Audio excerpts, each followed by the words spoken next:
To always get the latest Game Tea, do not forget to follow us on social media. You can find us on Facebook at The Game Tea Podcast, and you can find us on Twitter at Game Tea Podcast X.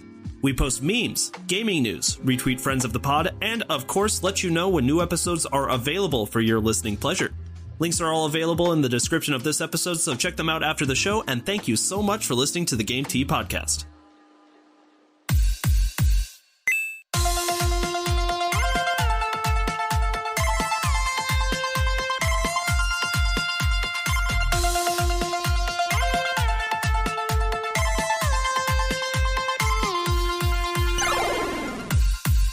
Everybody, and welcome to another episode of the Game Tea Podcast. My name is JP.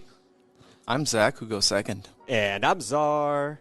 All right, boys, as always, as of the time of dropping this episode, it will have passed, but let's talk about what we're playing, specifically in regards to Halloween, if it's different at all. Czar, let's start with you. What are you playing? I am taking a bit of a break from my Halloween games. I'm almost done with Voodoo Vents, but the last level is just a fucking nightmare. So I'm actually playing Dragon Ball Z Kakarot to fill some time. Kakarot, huh? Yeah. No, I don't know why I started playing it. It was free on Game Pass, and I've just been having a lot of fun with it. It does feel like you are thrown into the universe of Dragon Ball Z, and I just am enjoying the hell out of it. You feel like Kakarot. You feel like Kakarot. I can feel the energy coursing through my veins. It's not even my final form. Power levels! I don't know if people know that video you're talking about, like the Pokemon video that... God, that's an old YouTube video. I'm old. Sorry. We are old. Make me post that. It's like... All right. It's like, it's an interesting video. It's an animated video about, like, making fun of anime and Pokemon in general, and it's literally, like, 20 seconds of this guy going, oh my god, my first Pokemon battle, this is so exciting! And then, like, a Caesar or something slashes Pikachu's throat, and it's 2 minutes of it bleeding out. Oh my god. While everyone's just quietly looking, and he's like, I never want to play this again. This is nothing but an animal fighting for children, and you should be ashamed of yourself. And you see you later, Michael Vick. And then the guy goes power levels and just that's a good power video. levels. Oh, all right. So, I am Hi, Zach, what are you switching playing? it up today. I am playing World of Warcraft, but fuck you. that wasn't very nice. I'm sorry. You're right. I'm sorry. Switching it up. I'm switching it up. Okay. But in World of Warcraft, I'm putting on a jack-o'-lantern head and doing quest. I spit out my water. It's just like, but, hear me out. I'm doing the same thing, but with costume. That's Halloween-y. And I changed my transmog. Now I'm a warrior dressed as a Death Knight too. So no big deal. No big deal. Okay. And spooky. I've killed the Headless Horseman 20 times in the hope that he would drop his horse that he rides in on every time. He has not dropped his horse. Is that like a drop rate thing where you have a chance to get the horse? Yep. What's the drop rate percentage? Fuck you, Zach, is the drop rate, I believe. On the official Wikipedia. Because, I mean, people are saying it's really easy to get. I'm like, I've been playing this game since 2007 or 8. And granted, in 2008 and 2009, I wasn't very good at it. But hot damn. We're in 2022. Yeah. 12 years. 12 years of killing that motherfucker, and all he does is speak in rhymes. I hate guys that speak in rhymes. And that's I have to deal with that all the time. You see? No, I see. I did the rhyme. I'm the guy that... I see what you did there. Thank you, Czar. I don't know why. I don't trust JP anymore. But in my head, and I know that, like, this drop is, like, legitimately, the horse just stays behind. But for whatever reason, I am imagining that this guy goes down and all of a sudden a horse just pops out of his chest when he dies if you get the drop. The horse, like, it was so hot in there. It was me all along. Okay, that's better headcanon. I'm going to go with that. Because that at least makes me feel canon. better. It's canon. It is a spooky skeleton, though, so it's... Spooky, scary skeletons. The shivers down your spine. All right, I'm working on two things right now. Number one... Hold on, JP, what are you playing? Thank you. Thank you. No one ever asks, JP. All right, number one, playthrough of Super Mario 64. Nothing creepy there except... that piano. That's literally what I was just about to say. Like, if you watch the Watch Mojo's Top 10 Scariest Moments in Gaming, one of the ones they always throw in there is that piano in the Boo level. Yep. And it got me. I forgot. I'm like, I saw a piano. when I entered, I was like, there's something about this piano, but I forgot. And then it got the big munchy mouth, and I was like, oh, yeah, it munches your bones. There's something about this piano. Oh, yeah, that's right. I died. That's right. But I need that red coin. Did you know that in the original Nintendo Power magazine that was like advertising Super Mario 64, they claimed that piano could be killed? They're a bunch of fucking liars because I tried everything. And like I've seen a bunch of YouTube videos going into this. There is no way to hurt or even stop this piano from moving. So Nintendo Power lied to us all these years. God, fucking According to Czar. According to facts. Oh, my Some of facts the come game from facts. YouTube videos. Now there's one other game. I had a fun like Halloween themed like game night session last night. So a couple of my buddies invited me over. And we made a drinking game out of Until Dawn. Do you remember? Yes, Nice. Until Dawn. So for those that don't know, Until Dawn is a horror game that came out like 2013, 2014. Somewhere in that avenue. And it's technically a horror game, but it's also like supposed to be a satirical take on like horror movies and horror games, but in itself actually has some pretty scary moments. It's a pretty damn cool game. My favorite thing about the game is there's 8 characters that you play as who are all teenagers in this abandoned cabin in the mountains, right? Each one of them have like the opportunity to die if you choose the wrong thing, because here's the kicker, it's a choice-based game where you have different dialogue options and, oh, should you go left or should you go right? Ah, the narrative storytelling. Worst case scenario, you take a wrong turn and you pick a wrong dialogue option and somebody like doesn't like you anymore, right? That's at best. At worst, you pick the wrong option in an instant and somebody fucking dies. Right? Okay. Even if you've been... That's the game. And it's fucking awesome. Well, here's what I did. My buddies and I had the controller and I was actually playing the game, but anytime a choice came up, everybody would yell what they wanted me to do.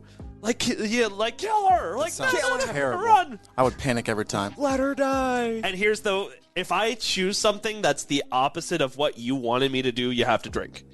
If somebody dies, you finish your drink. Ooh. Yeah. Okay. So- I like this. Yeah, we Czar can... likes drinking. I'd be more than happy to play it with you guys, too, because it was a fucking blast. Ah, well, gotta have a PlayStation for it, so I'm down to come Ha! over. Anyway, yeah, it was a good fucking time. Is Until Dawn really still a PlayStation exclusive? I'm pretty sure it might be on PC, but I know it never Yes, on made it to PC. Xbox. I feel like it's on Steam. Yeah, would you look that up? Because number one, if you've never played this game, even if you're not a big fan of horror games, I think there's something there for everybody in Until Dawn. Just don't throw a snowball at the bird. Oh, no. The number one rule of Until Dawn, leave nature alone. Yeah, don't fuck with nature. Fuck with people all you want, because fuck those people. But nature, leave it alone. Nature will come back and retaliate. Yeah. No, it's not on PC either. Oh, All so right, it is so it's still a PlayStation exclusive. I'm proud of that one. I love Until Dawn. It's a good one, yeah. No, I originally played it with my roommates back when it originally came out because one of the roommates had a PlayStation.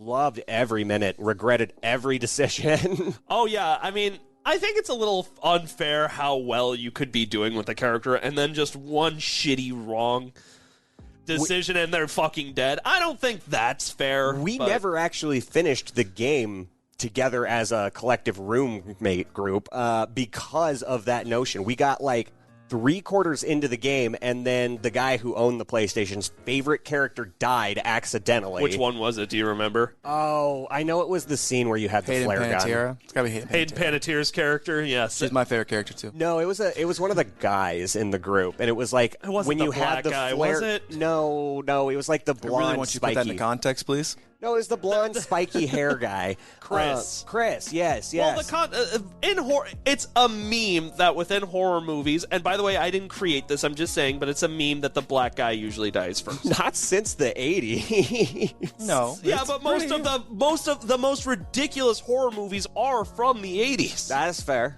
90s, 2000s. And I feel bad because they're usually being the rational ones in the group, right? It's always the white girl that's like, let's go hide in the cemetery. Let's go hide in the shed with all the sharp saws and hatchets. It would just take one guy to go, are you fucking insane? Clearly, the kitchen with the butcher knives is the right place to go. We should split up. We should split. No! It was I'm Chris. taking off my clothes. That guy died, and the guy was unwilling to continue. He wanted to start the entire game over, get us exactly to that decision Are you again. still friends with this guy? Oh, yeah, I'm still friends. I went to his wedding. Yeah. We never played the game again. He never could get all of the choices just right and everyone to survive up to that choice. I've had 3 different playthroughs of this game. One where I saved everybody, one where I killed everybody, Yeah. and my very first playthrough where I saved 5 of the 8 characters. 5 of the 8? Okay, that's not a bad ratio. That's not bad. Yeah, that's pretty damn good. You know, for you not having any idea what any choice is really actually going to do. You patting yourself on the back right now? Oh, fuck yeah, We I am. killed 3 people. That's not 3 bad. people? I'm like, all right, that's a D-, baby. D-. That's a Ayo. cool D-. They're probably going to be drug dealers anyway.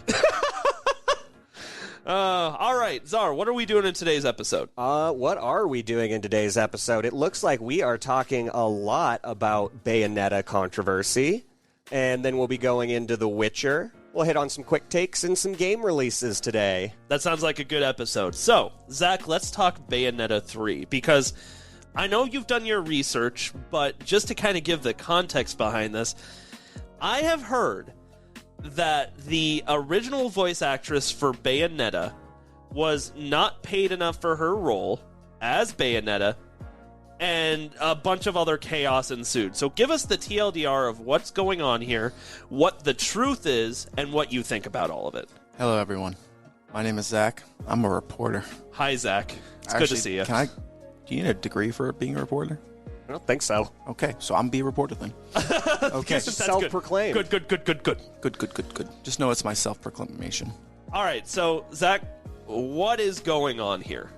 Well, so tell me if you heard this one before. Somebody tweets, everyone takes it as gospel, everyone retweets it, someone says the actual opposite of what this person said, and people fight about it. That's literally what Twitter was made for. What are you talking? Yes, This happens every day. Let's give context, shall we?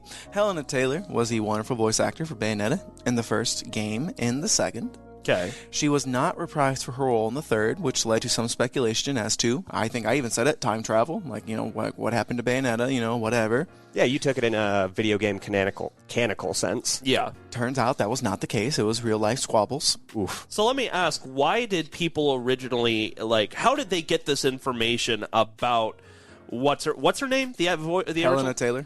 Helena Taylor. She originally made a video, right, where she was kind of like, hey, here's what's going on, and that's how people got this information, right, was she was kind of on there giving this information, like, hey, they only offered me $4,000 for the role of Bayonetta. Is that how it went? Correct. Okay. Which, So- $4,000 to be the main speaking role in any media, any form of media, cinema, television, or video game, that's nothing. That is not paying your actor correctly. Well, I mean, even, I would even say that's true of, a new franchise, but this is not a new franchise. This is Bayonetta 3. Well, and I mean, just purely on the notion of how many speaking parts within this game she's going to have, $4,000 is like nothing. Okay, so Helena Taylor put out this tweet. What happened next? So it was a video of her describing how she wasn't offered enough money. It was $4,000 is what she said.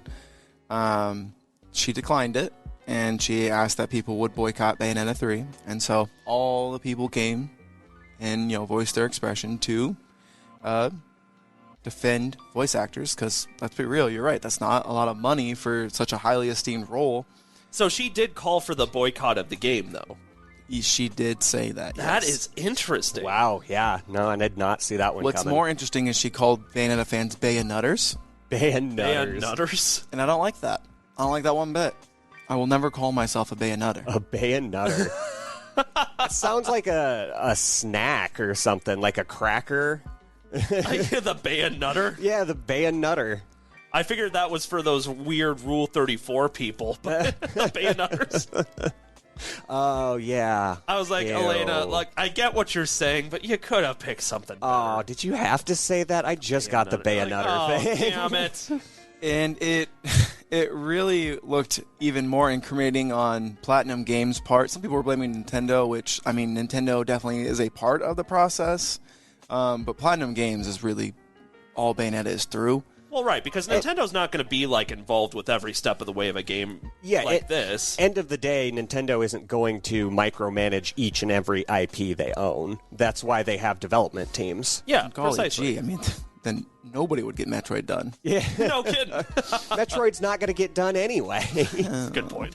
Okay, so I just want to clear that up. Not to say Nintendo hasn't done any shady stuff in their days, and not to say that Platinum Games is innocent, but I just want to say the two parties here that are like arguing back and forth is Helena Taylor, the voice of Bayonetta, the first two games, and Platinum Games, the owner of the IP.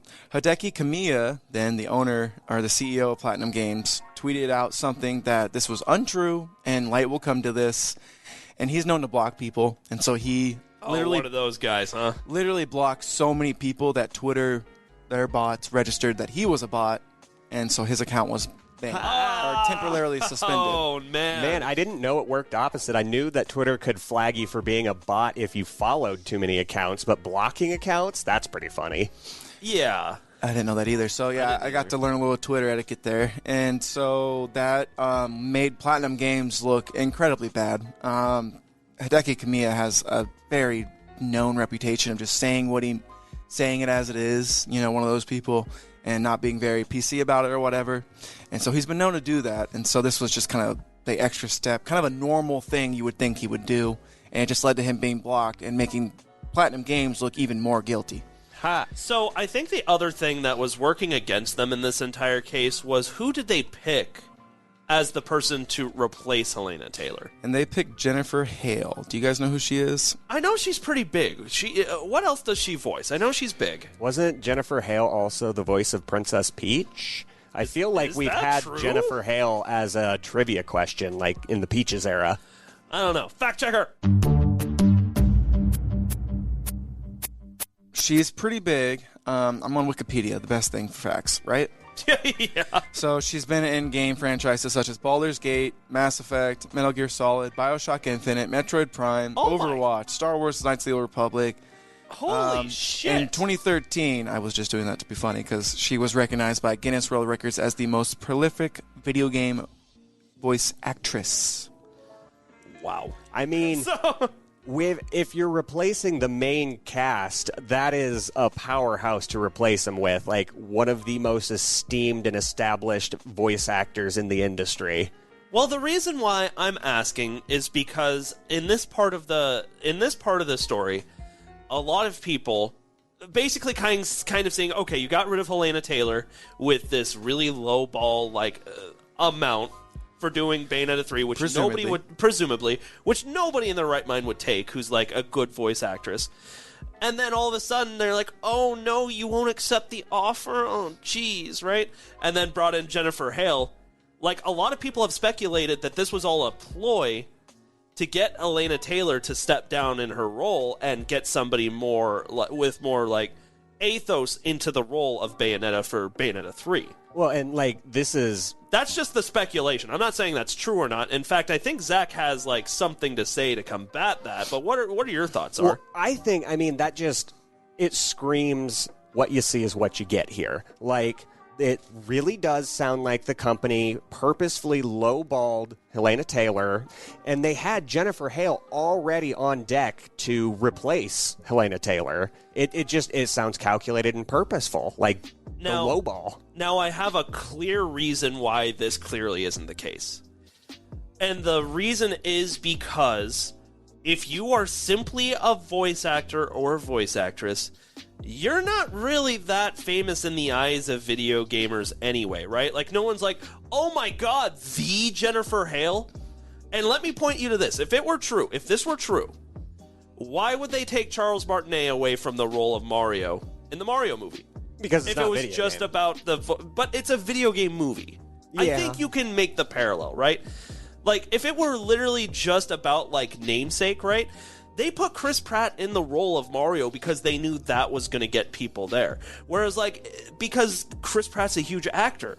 Whereas, like, Jennifer Hale, like, okay, she's a great voice actress. I'm not taking away from that, but she's not super well known. Like, nobody's going to hear, oh my god, Jennifer Hale? Like... Or at least the population who would be really excited would be a lot smaller than, you know... Yeah, that exactly. Not enough to make Pratt. a difference. So that would be, like, my counterpoint. But... Again, like, Zach has more information to come into this from, like, more of the perspective of what's actually happening. So, Zach, where are we in this saga? And so I think, JP, that was a good segue because I just went into it using some quick Google research and Google research. 11 a.m. or 11 p.m. procrastination brain tactics. An Adderall binge. No, there was no Adderall. It was really Adderall dependent. I had none of it at that point. You know, it runs out. That's when I get to sleep. But I was like, I gotta know. Like, I'm like curious at this point. So I went into like voice actors. They usually get paid per project. Obviously, that can be really great. Sometimes you land a big gig, you get a big paycheck. You land a small gig, you get a small paycheck. I mean, yeah, that's how it works. One instance they give on voices.com was that you can make $100 for like a local radio commercial, $10,000 for a national TV commercial. And again, a commercial, like 30 seconds, a minute. Maybe you have 2 minutes of logs, 2 minutes of like actual product that you can sell. That's not saying they don't, that's all that goes into it. I know it's grossly summarizing it. Right. But then I went into cartoons and animation, and the industry rates range from $100 for a short 15-second animation all the way up to $10,000 for a starring role in an animated short. Okay, so 4K is, you know, not terrible. Right. Like, I mean, we're not talking like Fairly Odd Parents. I don't know. That's like big. That was big back in my day. Okay. Fairly Odd Parents. I mean, Well, if you you've get got a... 10,000 for that, you know. If you've got a role that's in an animated short that's like 15 minutes or less, yeah, $4,000, perfect, you know? Okay, and she is the main character in Bayonetta. So I looked at like how many words does she say like in the game, which apparently there's not really a thing for this. So I kind of like used average words and did some quick mental math. Quick maths. In Bayonetta 1, she spoke 220 times with 10 words per dialogue. So again, grossly summarized. I can't be that far off, to be honest, though, because I did go on the exceeding. I rounded up. That's what I'm trying to say. It's not like it's Kingdom Hearts where there's a cutscene every 8 minutes for 30 minutes. So she said 2,200 words ish in Bayonetta 1, and Bayonetta 2 is actually hilarious because it's almost the fucking exact same. Huh. So she said about 4,400 words. So I mean, I don't know. I feel like in this podcast we've said close to 1,000 almost at this point in the episode. You know what I mean? Yeah. Oh, yeah, definitely. Again, that is not, we're not talented in the voice acting degree. So, like, I cannot sound like Bayonetta. I can't just swap that thing. So, again, this is grossly summarizing. Looking at this is not politics. This is just giving you some numbers to work with here. And I just think that if we continue down this road, like, that just needs to be a debate over transparency with paychecks. We don't know exactly what these companies are paying. Helena Taylor apparently undersold what she was offered. She rounded down, if you will. Rounded down from what number would be my question. So they said after she said no to the 4K offer, they offered her $10,000. She said no to that too, I assume, because that's when they got Jennifer Hale. They're like, well, if we're going to spend big money, let's just get a big money actress. Okay. Yeah, okay. I think this is just a debate over transparency. And then if you want to go, political, it's just going to be, do you think there should be a union for voice actors so they can even this out? And that's not something that we really do on the Game T podcast. So I'm going to leave it at Platinum Games tweet, not Hideki Kamiya's. We at Platinum Games offer our sincerest appreciation to everyone who has contributed to creating Bayonetta series over the years, as well as the community that has served as foundation. We give our full support to Jennifer Hale as the new Bayonetta and align with everything in her statement. Helena Taylor did not say very nice things about Jennifer Hale. It wasn't like terrible, but it was just like kind of like she's not as good as me kind of thing. You know what I mean? Well, and I think that's kind of a dick move because it's like, I know you're really upset, but this isn't Jennifer Hale's fault at all. Like, no. She just accepted a job, which would be crazy not to do. Like, she didn't know about the politics of it And even if she did, it's like, this doesn't involve me. This is just a paycheck for me. It's still a job. Exactly. Like, dude, I got like 14 more games to voice after this. I don't care. Yeah. Like, is what she's thinking. For real. Probably. But the final thing it ends on I thought was really like PC. It was like, we asked people to please refrain from any further comments that would disrespect Jennifer or any other contributors to the series. So they very nicely, without calling out Helena Taylor, say, like, you should still respect her. You should still respect Jennifer, and please just respect the game. Sounds like a bad breakup, honestly, at this point. That's all that really came about from this. I appreciate you doing the research because it's really hard to say, like, whether or not this was fair for her on Helena Taylor's side. Because, like, I had no fucking idea what a voice actor or actress gets paid if, like, all they're using is their voice, right? Like, it's different than if you're, like, a AAA actor who's, like, lending your voice to a product. Like, again, Chris Pratt in the Mario movie. But, like, in a project like this, I had no fucking idea. So you clearing that up, it makes a difference. Joel from Naughty Dogs, or Joel from Naughty Dogs. Joel from The Last of Us. The Last of Us. He's making in like the millions of dollars. Whereas, well, that's because he's Joel from The Last of Us. And whereas indie games, they don't get paid for it. They're, you know, like they're making it work because they have to. Like, it's just like, it's so grossly all over the place. Like, so we need all the context from this, and so it's really funny seeing the internet backlash because it was, oh, Helena Taylor, she's so underappreciated. Like, there's some big name celebrities supporting her too, and now it's just like all the people are like shitting on her for lying, and it's like, it's funny how you see this internet pendulum. It's like going back and forth, and it's like, just get context for all this. Like, Helena Taylor's not a bad person. She deserved to get paid. Like, she works hard. She was an awesome voice for Bayonetta. Jennifer Hale is a great person. She just wanted to get paid. Like, I'm sitting here, I'm like, at first I was part of the pendulum, but I sat there and I was like, okay, wait, let's just process all of this because this is weird. It's so easy to become a part of the pendulum if you, like, don't catch yourself and you're like, okay, let's back the fuck up. Now, I will admit, it leaves a little bit of a bad taste in my mouth that Helena Taylor did not introduce all of the information in her original video because that was clearly being a little misleading. Right? Clearly. Right. And she did that intentionally. That leaves a bad taste in my mouth. But it's like you said, like, that doesn't necessarily mean that I think she deserves, like, I'm sure she's gotten the death threats of Twitter by now and the, you know, hordes of people going after her. Like, she by no means deserves any of that. Nobody, Absolutely. no matter what you do, deserves a death threat. I'm just saying, it's clear to me, at least, that she was trying to omit an important piece of information from the story to gain a bit more sympathy. That's all I'm saying. I'm just going to leave it at that. Like, it's clear to me that she did that. And that it sucks. I understand how frustrated she must have been, but, like, if you're going to go on a rant like that on Twitter and you're not going to be 100% honest and, like, candid about every piece of information, then things will come to light. Like, precisely. I'm really glad that Hideki Kamiya's like Twitter got banned because that gave Platinum like time to like not overreact and like assess the situation, and I think that helped them look a lot better in this regard because usually the corporation, it's pretty easy to peg as the bad guy because you get big somehow, and that's cutting cost, you know? Yeah, that's where I was at this whole time. I was kind of going through those pendulum motions. At first, I was ready to scorn this company and be like, yeah, they're doing some shady shit. But now at the end, it just kind of seems, like you guys were saying, a very, very bad breakup and not really... Not that no one's at fault here, but things just really got blown out of proportion very quickly. It's one of those things where both sides did something shitty, but when you ask the one side about what happened, they're not going to tell you about the shitty things they did. They're just going to tell you about the shitty things the other person did. Exactly. And when you have all the details, what you figure out is there's not really anyone who's the hero in this story. It's just kind of... I'll tell you, Jennifer Hale's the hero in this story because she, again, has no part in any of this except she's... being a badass voice actress. Yeah, honestly, she's just probably like, oh, wow, another gig? Like, oh, Bayonetta, that's so cool. Everybody likes Bayonetta. What happened to the old person? And they're like, wouldn't you like to know? Wouldn't you like to know? Yeah, I guess at the end of the day, context is key, kids. Context is key. And also pay your video game actors and actresses more. Because here's the other fucking thing.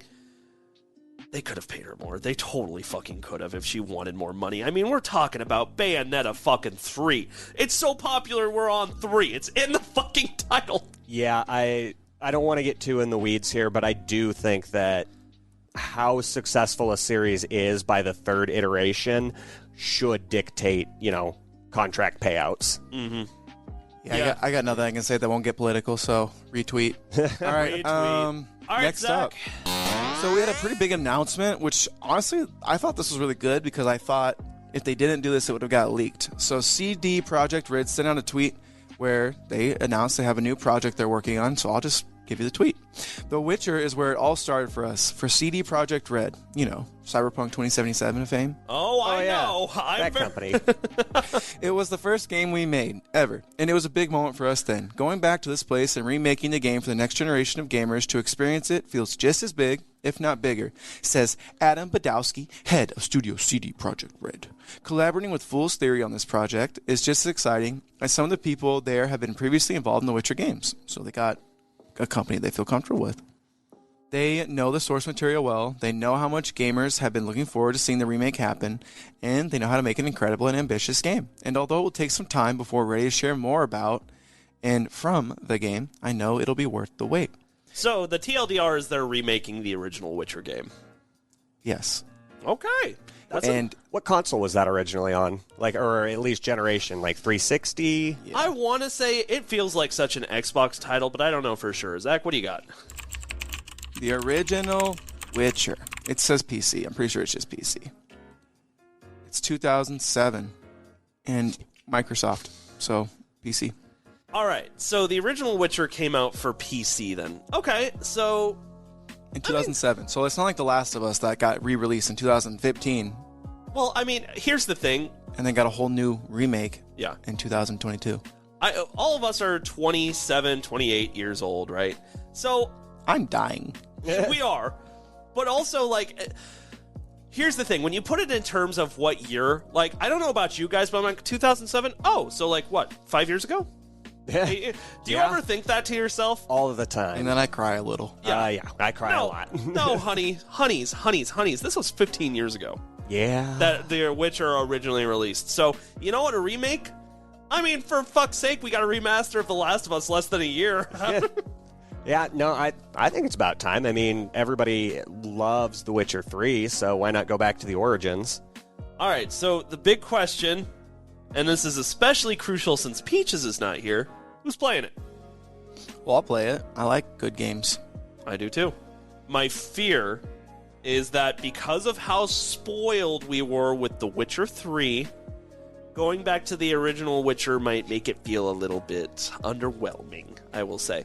Let me give you an example. I played the first Red Dead Redemption after I played Red Dead Redemption 2. Ooh, yeah. And it felt terrible Yeah. in comparison. You know what I mean? I mean, if they redo it from the ground up and make it feel like a new game, I think they'll be able to, nip that problem in the bud. So But you have to assume that, but this is all just speculation. But I mean, like, if they do keep the same, how a first iteration of a game will eventually build on its powers or its abilities, but then you go back to that first and it just feels very limited, like you've only got half of your skill set. That's kind of what I'm worried about for this game. Yeah. But the story will be banging. And I mean that literally. The story... Yeah. No, it won't. All right. Do you know how many fucking times Yennefer left us out to fucking dry? Hey, it's Nobody's just Triss. getting laid. It looked like it was just Triss in this game, and I like Triss. Fine. Don't know these Fucking characters. Play the game. Play the game. And Come so on. that's really all we have for news, right? Like, next, it's just kind of some quick takes. You guys ready to roll? Yeah, there's nothing Right. else that's really big to talk about. So, yeah. No, okay, I guess there's one game. Boo on you. What's coming out? Silent Hill 2 is getting a remake. Oh, yeah. Czar, are you excited? I am Konami very- did a thing. I am very, very excited about that. Give us a little bit of context in case people don't know what Silent Hill is. And when did it come out? What's it about? What's going on? Okay, so Silent Hill was and almost could be considered competition for Resident Evil. Both games, both original games, launched relatively the same time and very much piggybacked off of each other's themes. Resident Evil was more set in like apocalyptic zombie, fight your way out, whereas Silent Hill was basically like an escape. You get drawn into a town, and this town does not let you leave, and then there's not a lot of fighting. You can survive and, defend yourself, but that's not the point of the game. The same themes of puzzle solving are contained within both games very, very heavily, which is why I really like the earlier Silent Hills that were focused more on puzzle solving, hiding, and really utilizing your environment to survive. Right. Silent Hill 2 Remake, I think, is going to contain all of those same themes and really bring back that nostalgic, original feel of Silent Hill and Resident Evil. The camera angles are going to be good. There's going to be, like, mad overhauls of graphical assets. Right. Like, this game looks like they are giving it the Resident Evil Remake treatments. And I love that because Silent Hill is an incredibly deep and rich horror lore. I think, like, you really hit the nail on the head when you were talking about, like, some of the differences between Silent Hill and Resident Evil. When I play Resident Evil, I get the vibe... Resident Evil is his own monster, right? Where it's like, you can at least defend yourself, you know, through whatever the fuck is happening. It can feel really futile at points, right? Especially when the Titan's following you around, and you're just like, why don't you stay down? Yeah, but there's a sense of empowerment when you always have ammo and guns at your disposal. Whereas, like, Silent Hill goes more for, like, the helplessness that comes with playing a game like Outlast, where your goal is not to defend, your goal is just to run and escape. Yes, your goal is to survive, and there are several enemies that kind of mirror Resident Evil enemies. The main notable... He's not the main enemy, but you will see this guy several times throughout the game. I know you're talking about Pyramid Head. Pyramid Head. Yes. Poopy Head. Pyramid Head. That guy, too. Yeah, I don't know which is worse. Like, oh, man. Some of it tripped on me. Ew. God damn it. Now I know what the holes in his face mask are for. Pyramid Head is one of the most iconic... I don't think you can even call it a villain. Let's just say... Monster. Just a monster. Yeah. In any video game ever. Yes, and whereas, like, with the Titan, there's, in comparison to Resident Evil 2, the Titan is always lurking. You know the Titan is there. But in Silent Hill, all of a sudden the music goes quiet. You hear scraping of metal, like, on the ground, and, like, in front of you, you just see this 7-foot-tall guy with a giant metal triangle on his head carrying, like, a giant cloud-like sword behind him. And you just know, oh, fuck, I'm not going to be able to do anything to that thing. Correct. Yes. Oh, I love it. So, do we have anything else for Silent Hill other than just, like, this teaser trailer? Which, by the way, I will be posting to Twitter. Yeah. Because everybody's got to fucking see this. But beyond that...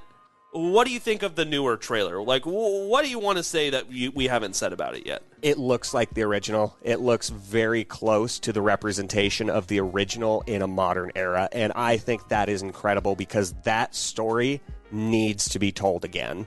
And wait till you see creepy Robbie the Rabbit mascot. I think the timing is fucking good, too. It is. I think the timing is...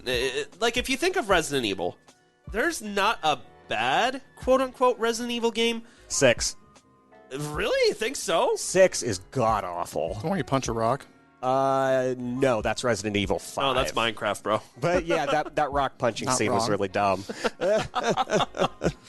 Okay, so fine. There was a bad Resident Evil game, but that exudes my point, actually, that, like, if you've got a franchise, I'm looking at you, Call of Duty, where you're perpetually putting out a product, like, not every single one's going to be a hit, because at some point, you start to run out of ideas. Now, yeah.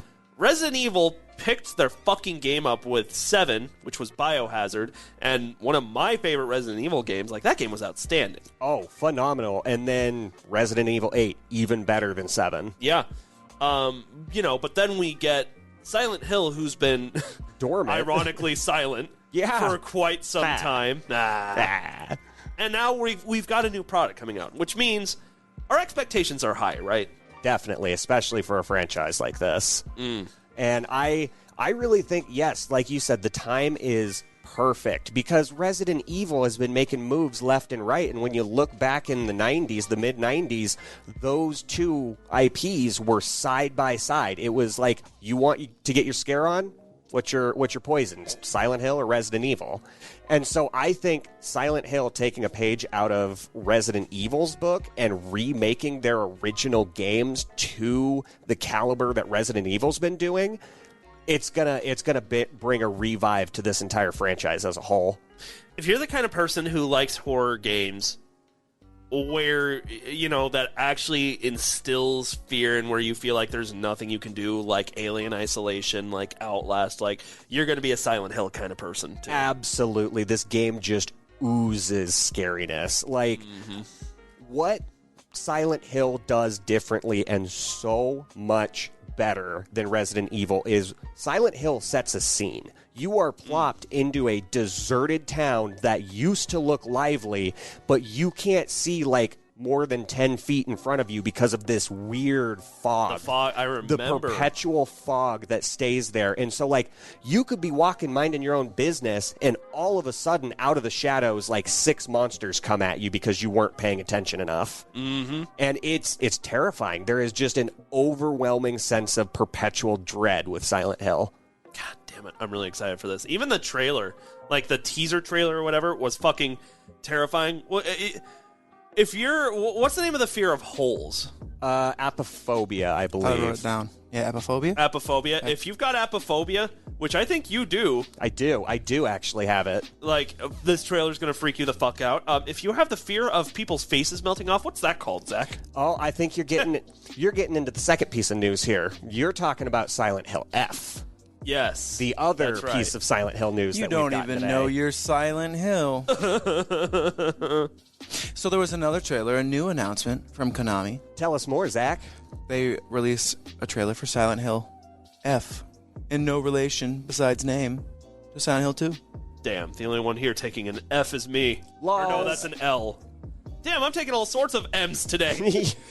So it's just creepy, atmospheric shit. There's Yeah. a little Japanese girl, maybe. That's a good describer of that person. That's what you would imagine, like a schoolgirl kind of thing. And she's just walking You're around giving, with a little... what, like Doki Doki Literature Club? Or? Sure. And she's walking around with like a little like rusted pipe, and by the end of it, she is a mushroom thing. Where'd you get that pipe? We're in the woods. I scream as I'm running away. Yes, this trailer looked incredible. It is just an announcement, a very trippy and colorful announcement trailer at that, but also very, very disturbing. And there's really not a lot of information we get from this. We can't even really speculate what's going to be going on here.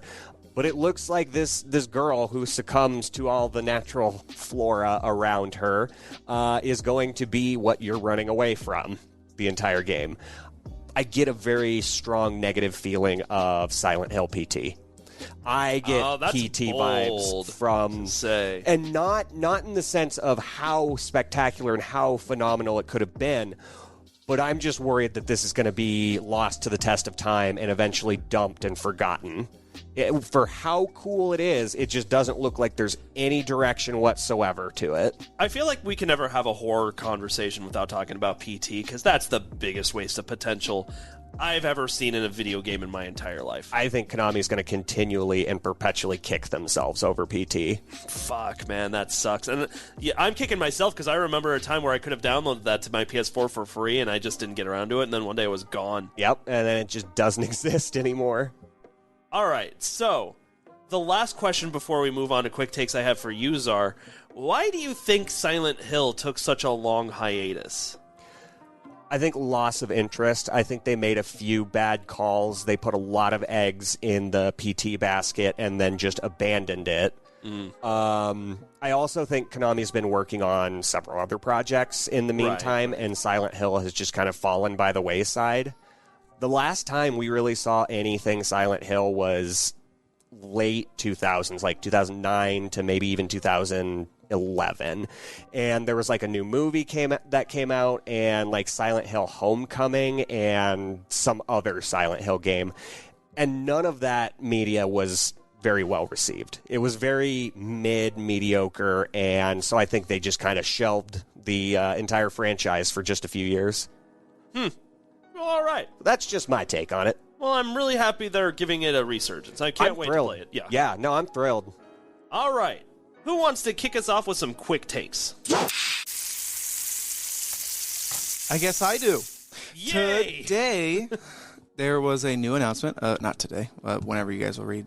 Or, you know what? Whenever we record this episode, there was a new trailer for Digimon World Next Order announcement trailer, which is, I don't know if there was a date.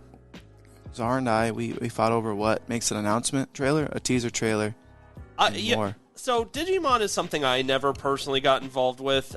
Czar, did you, Digimon guy, you maybe, perhaps? A little bit back in the day, but I was more preference towards Pokemon, and since with how similar they were, I just thought Pokemon was superior because it actually made sense how you don't go backwards in evolution.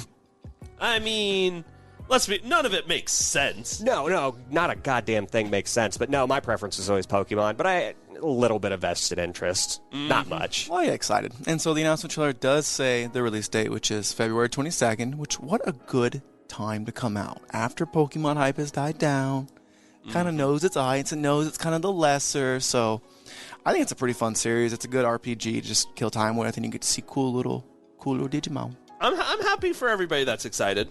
All four of us. Yeah. All right. And then Pokemon released a new trailer. Okay, so tell us what we got, because I believe it's a new Pokemon, right? We got a new Pokemon, Grivard. Okay. Grivard, I'm assuming a ghost type, because it sounds like Graveyard. Yeah, I was going to say, that sounds pretty on par with Graveyard. And it's a mix between Litwick, because, that's a candle, and a bearded collie. Huh, bearded collie? Okay. Like the dog breed. Interesting. And so, it's adorable. I want it. It's mine. I'm gonna say, every fucking design they've put out for this new generation so far has been a banger. Yeah, it's been pretty good. They've been unique, is my biggest thing. Not too edgy, not too weird, not too uninspired. It's got a good mix right now. I'm curious to see how it all turn out. Yeah, I mean, I think so many people hold reverence for the first Pokemon generation because they didn't feel too over-designed.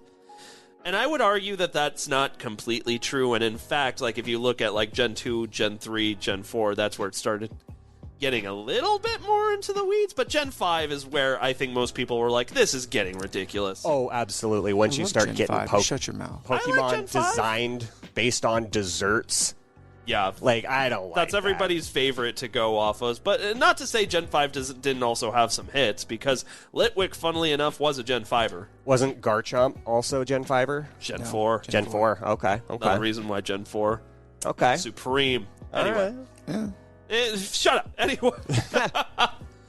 Anywho's, yeah, I mean, every design they've put out so far for the new Pokemon have looked really fucking good. My concern is they brought out dessert first, if you know what I mean. That they're showing us all the good stuff now, and there's not going to be a ton of great stuff left in the game?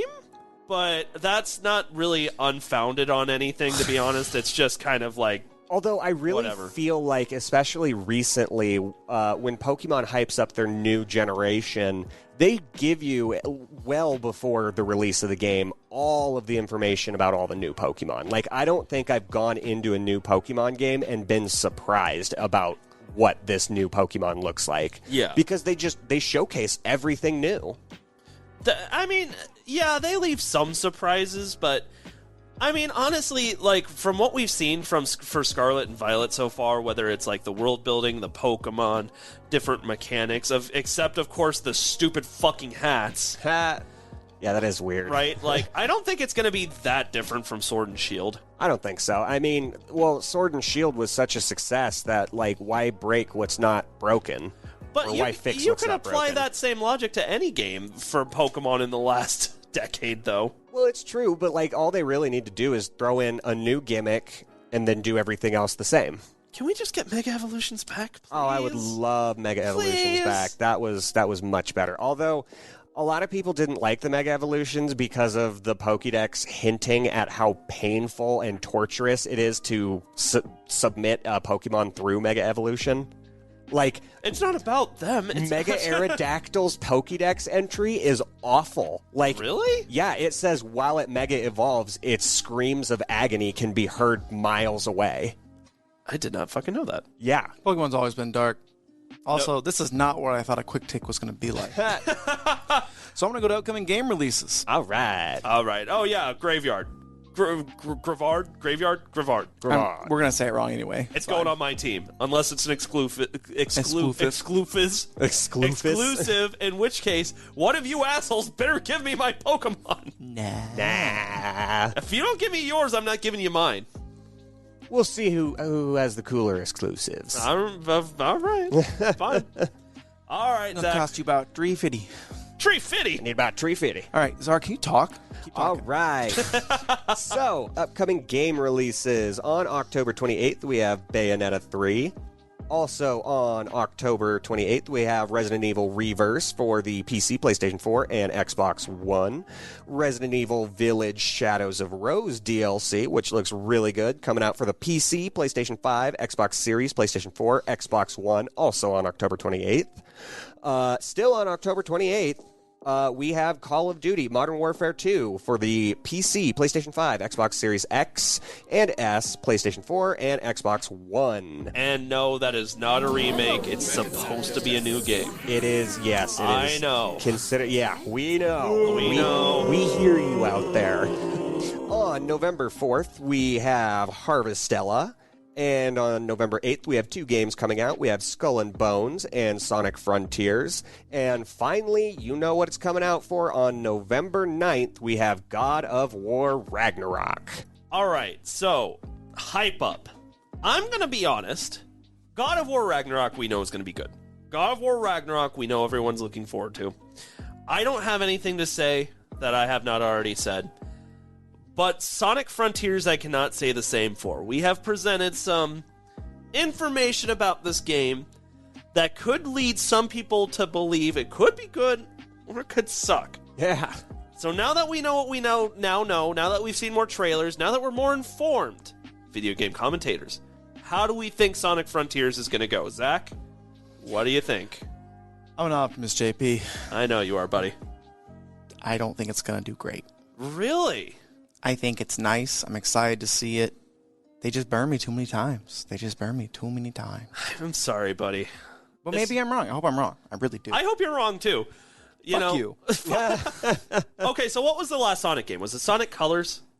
Sonic Colors, especially on the Switch, was not good. That was a remake, BT Dubs. Was it really? Yeah. So then Sonic they even... Frontiers was the last one. The last new one. Sonic Frontiers?